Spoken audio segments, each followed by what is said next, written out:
दोस्तों अभी आप लोग शिवसेना का हाल तो देख ही रहे होंगे।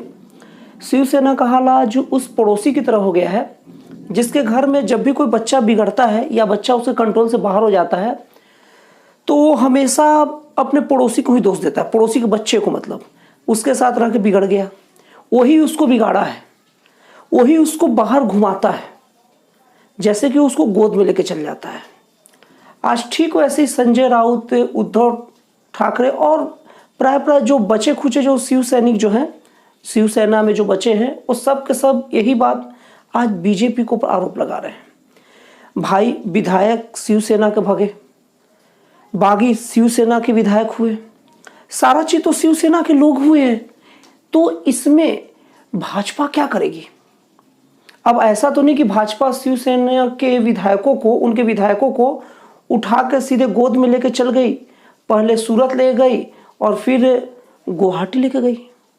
अब कुछ और नहीं होता तो एक कहते हैं हमारे विधायकों का अपहरण हो गया है, हमारे विधायकों को प्रेशराइज किया गया है। दोस्तों एक आम आदमी को भी इस तरह से कैद करके नहीं रखा जा सकता, और कैद करने के बाद जो उनकी वीडियो आते हैं वो देख कर पता चल जाता है वो कैदी है या मौजी है। तो वो देखकर किसी भी एंगल से नहीं लगता कि वो सब के सब वीडियो वो कैद में बनाए गए हैं या उनको प्रेशराइज करके सब चीज करवाया जा रहा है। और दूसरी तरफ उनके जो ट्विटर हैंडल है उसमें साफ साफ अपनी इच्छा से अपनी बात को, अपनी नाराजगी को रख रहे हैं। शिवसेना वो पड़ोसी की तरह है कि मेरा बच्चा गलत हो ही नहीं सकता, सभी दूसरे लोग ही किए हैं। और हाँ, जब किसी के राज्य में कुछ हलचल होता है, उपद्रव का चांसेस रहते हैं, तो किसी भी पार्टी का वो मुख्यमंत्री रहे, उसकी जिम्मेवारी रहती है कि उस राज्य में कानून व्यवस्था बनाकर रखेगा।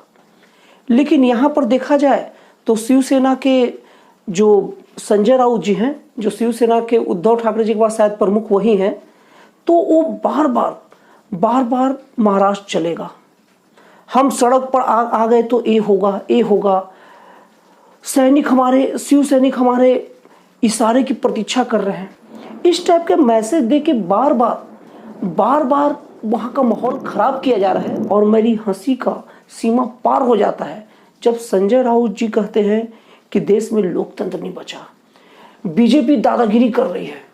अरे भैया, आपसे ज्यादा दादागिरी कोई करेगा? नवनीत राणा ने बस सिर्फ केवल हनुमान चालीसा पढ़ने की बात कह दी थी, उस पर आप देशद्रोह का आरोप लगा दिए। शिवसेना की तरफ से कहा जाता है, संजय राउत ही ज्यादा बोलते हैं, वो कहते हैं कि बीजेपी बदले की भावना से कार्रवाई कर रही है। जब भी कोई सीबीआई छापा, ईडी का छापा पड़ा, हर चीज बीजेपी कर रही है, वो भी बदले की भावना से। नवनीत राणा या राणा दंपत्ति के साथ आपने क्या किया था? कंगना रनौत के साथ आपने क्या किया? दोस्तों आप लोग ये चीज नोटिस किए हैं या नहीं किए हैं मुझे नहीं पता, लेकिन मैं इतना जरूर जानता हूं कि जो नेता जनता के सामने ऐसा पेश हो गया ना कि मैं नेता हूं, मैं नेतागिरी कर रहा हूं, वो नेता रह ही नहीं पाता। और जो नेता जनता के सामने ये बात साबित कर दिया कि मैं निर्दोष हूं, मैं सीधा साधा हूं, मैं कुछ बोल नहीं पा रहा हूं, मैं मजबूर हूं, वही नेता होता है।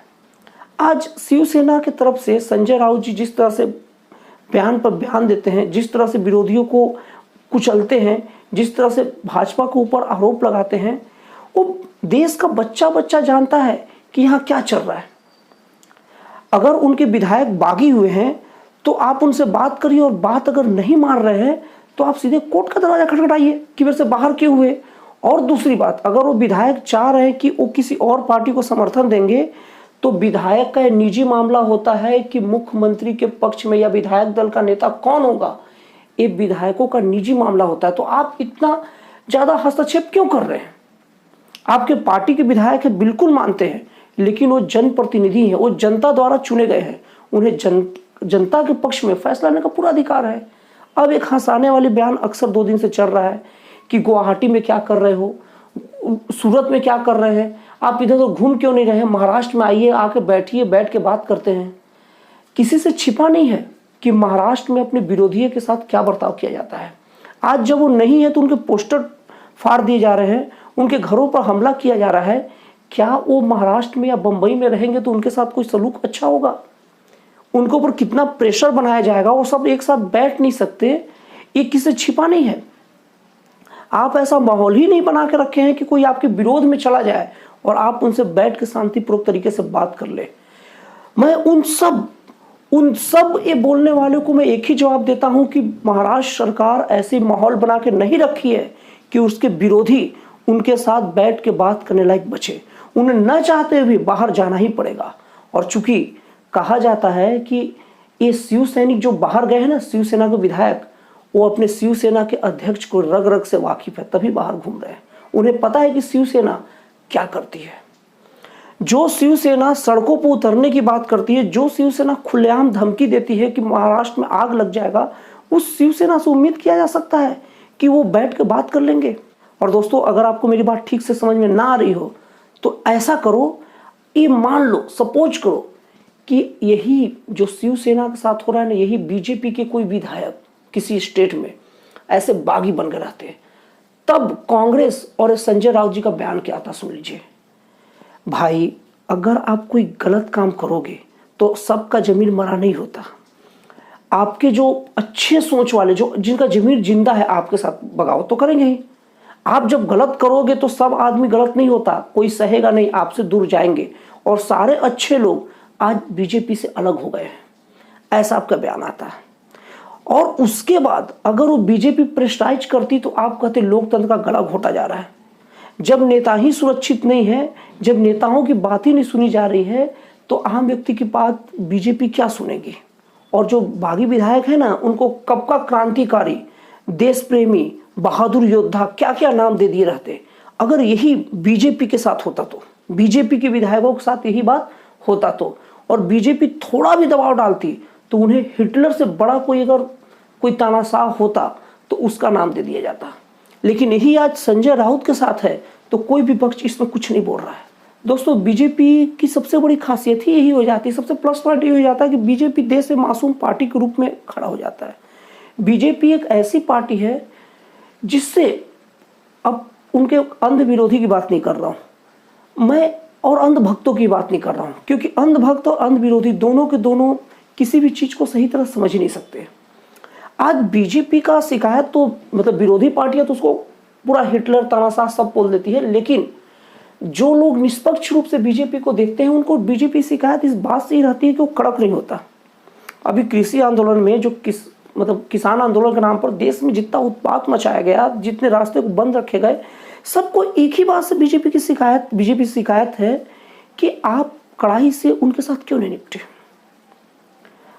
आज हमारे देश में ये जो अग्निपथ योजना के नाम पर जो देश को जो जलाया गया, देश को जो संपत्ति को नुकसान पहुंचाई गई, लोग बार बार कह रहे हैं कि आप कड़ाई से उन संपत्ति का हर्जाना वसूलिए, उन पर कार्रवाई कीजिए। और बहुत हंसी की बात है जब कांग्रेस जैसी पार्टियां बीजेपी को तानाशाह बताती है। उन्हें 25 जून को इंदिरा गांधी की आपातकाल याद करना चाहिए। हालांकि वो नहीं याद करेंगे, लेकिन जो जो जनता ये देखेगी, जो जो व्यक्ति देखेगा, वो समझ जाएगा कि असली तानाशाह कौन है। और आज महाराष्ट्र में शिवसेना के द्वारा जो बीजेपी पर आरोप लगाया जा रहा है, खुद को मासूम बताया जा रहा है, वो जनता साफ साफ देख रही है कि कौन मासूम है और कौन तानाशाह है।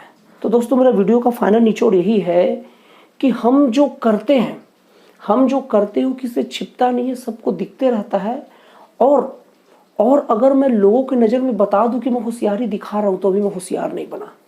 मैं लोगों की नज़र में ये बात अपने आप को साबित कर दूं कि भैया मैं कोई होशियार वगैरह नहीं हूं, जो हो रहा है ये मेरा नॉर्मल दिनचर्या है, तब आप रियल में होशियार माने जाओगे। और आज शिवसेना जो कर रही है, वो खुद सोच रही हो कि इससे जनता मेरे पक्ष में आएगी, मैं जनता को बोल दूंगा कि मेरे विधायकों को बीजेपी खरीद ली है, मेरे विधायकों को बीजेपी बहला फुसला के लेके चल गई है, ये जनता समझ लेगी। तो ऐसी बात नहीं है।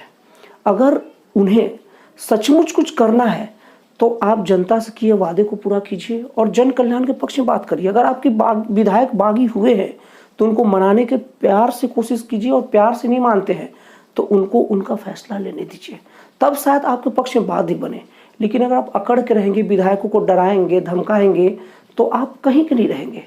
क्योंकि ये जब विधायक आएंगे, विधायकों का तो आप कुछ कर सकते नहीं है, और ये विधायक जब आएंगे, अगर बीजेपी के साथ सरकार बना लिए, तो सोच लीजिए आपका दुश्मन ज़्यादा खतरनाक नहीं होता, आपका विरोधी पार्टी ज़्यादा खतरनाक नहीं होता, आपका अपना पार्टी से निकला व्यक्ति क्या क्या आपके बारे में बोलेगा और आपकी कितनी कमज़ोर चीज़ों को खोलेगा। आप नहीं जानते।